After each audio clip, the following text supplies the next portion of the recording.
በ3 ዓመት ጊዜ ውስጥ በፉል ፊኒሽድ ሰርተን አስረክበናል። ፑሽ ካርታውን ጃንዋሪ 1 ላይ እናስረክባለን ማለት ነው። እንደምታዩ በጣም ሰፊ ብርሃን በደንብ የሚያገኝ ሳሎን እና የዳይኒንግ ኤሪያ ይኖረናል ማለት ነው። ዳይኒንግ ኤሪያውን አክሰስ የሚያደርግ ኦፕን ኪችን ይኖረናል። ይሄ ኮሪደር ይሆናል። ምንድነው ሀሳባችን? ሴፓሬትድ የሆነ ሊቪንግ ሩም እና የቤድሩም ክሬት ማድረግ ነው። እዚህ ጋር የልጆች መኝታ ክፍል ይኖረናል። ደግሞ የጋራ መታጠቢያ ማለት ነው። ማስተር ቤድሩሙ የራሱ ማስተር ባትሩም አለው። ፕሮሞሽናል ፕራይስ ላይ ነው ያለ ነው። በካሬ 78,000 ብር ብቻ ነው እየሸጠን ያለ ነው። ግን በጣም ለውስን ቤቶች ነው ይሄንን ያወጣ ነው። ፕሮባብሊ ቀድሞ ለሚመጡ 15 ደንበኞች ብቻ ማለት ነው።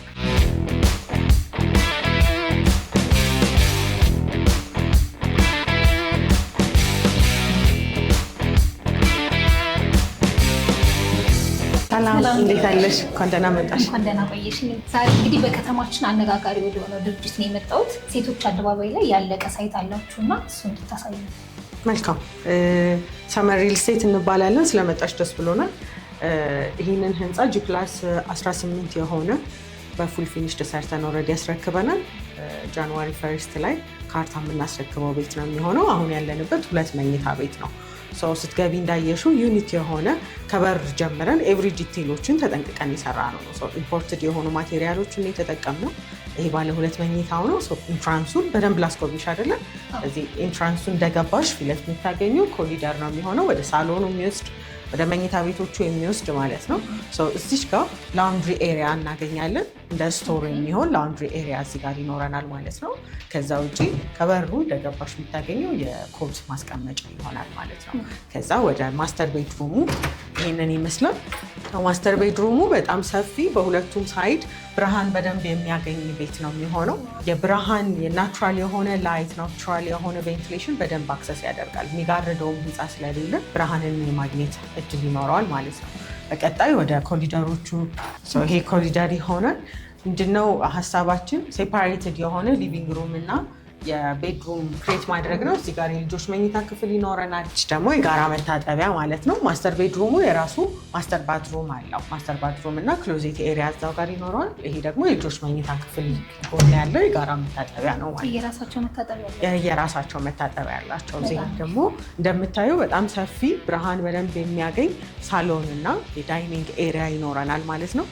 ዳይኒንግ ኤሪያውን አክሰስ የሚያደርግ ኦፕን ኪችን ይኖረናል። ምንድን ነው ሀሳባችን? ይሄ እንደምታየው ይሄ ኦፕን ኪችኑ እኛ ስንሰራው ዲዛይን ዋይዝ ኦፕን ኪችን አደረግ ነው እንጂ ክሎዝ ማድረግም እንችላለን። ስለዚህ ለደንበኞች ፍላጎታቸውን ክፍት አድርገናል።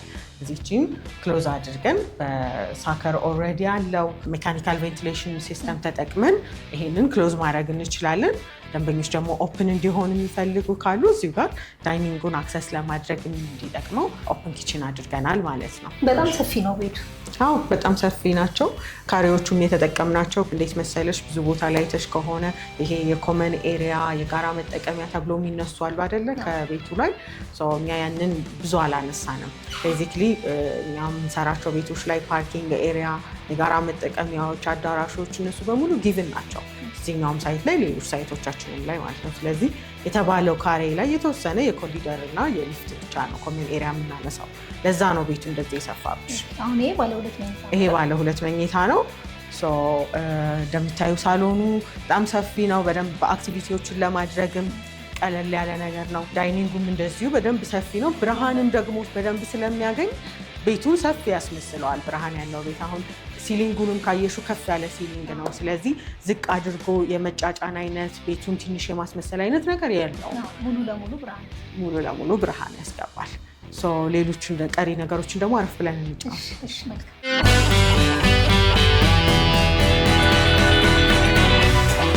እሺ እንግዲህ ቤቱ በጣም ነው የሚያምረው። እስካሁን ካየኋቸው ሪል ስቴቶች ማጋነን አይሆንብኝና በጣም ነው የሚያምረው። ካሬዎቹ ሰፋፊ ናቸው። ከዚህ በተጨማሪ እስኪ ራስሽን አስተዋውቂልኝና ስለ ድርጅቱም አንዳንድ ነገር ብትነግሪኝ። መልካም። ማህሌት እባላለሁ። የሰመር ሪል ስቴት ላይ የሽያጭ ስራ አስኪያጅ ነኝ። ሰመር ሪል ስቴት ይባላል የመጣሽበት። የድርጅታችን ባለቤት አቶ ሳሙኤል ይባላል። ወደ ዳላስ ቴክሳስ አካባቢ የ30 ዓመት ሞርጌጅ ብሮከር እና ትራንስፖርቴሽን ላይ ሲሰራ የነበረ ካምፓኒ ወደ ሀገር ይዞ መጥቶ ደግሞ ሪል ስቴት ካምፓኒውን አንድ ስቴፕ ከፍ ለማድረግ በተለይ ይሄ ዴሊቨሪ ችግር ላይ ያለበትን የሪል ስቴት ሁኔታዎችን ለማስተካከል ወደ ሀገሩ ገብቷል ማለት ነው። እንደምታየው አሁን ያለንበትን በ3 ዓመት ጊዜ ውስጥ በፉል ፊኒሽድ ሰርተን አስረክበናል። ቅድም እንዳልኩሽ ካርታውን ጃንዋሪ 1 ላይ እናስረክባለን ማለት ነው።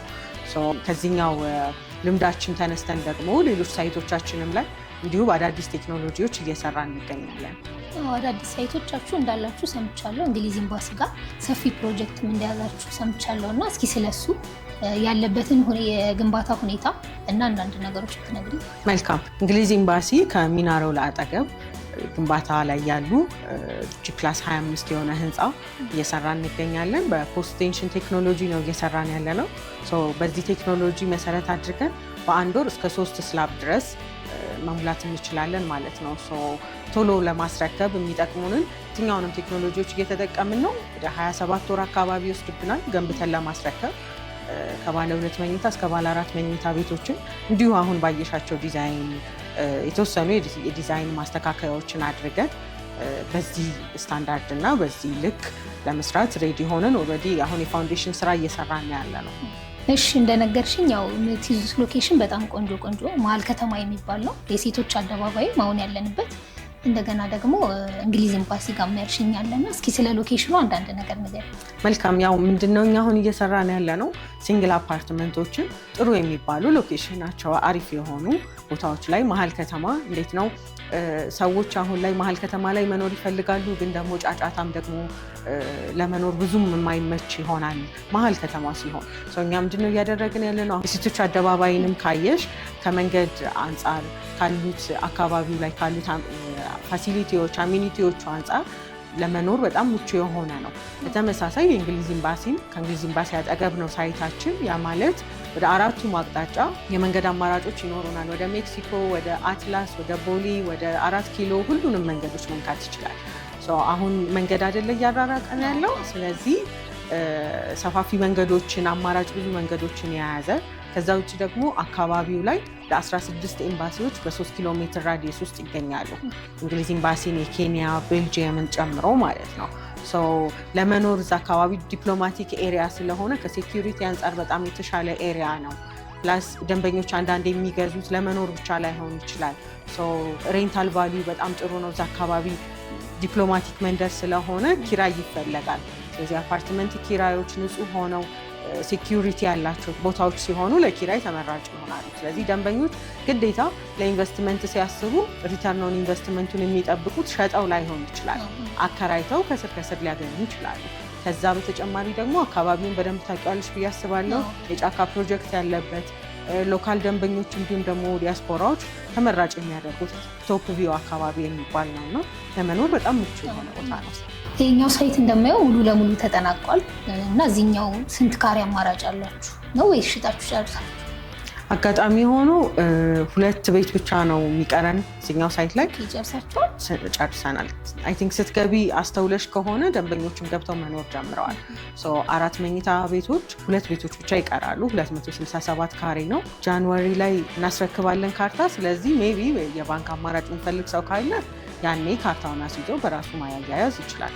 ከዛ ውጭ ግን እኛ ኤክስፔክት የምናደርገው 100% ካሽ የሆነ ነው።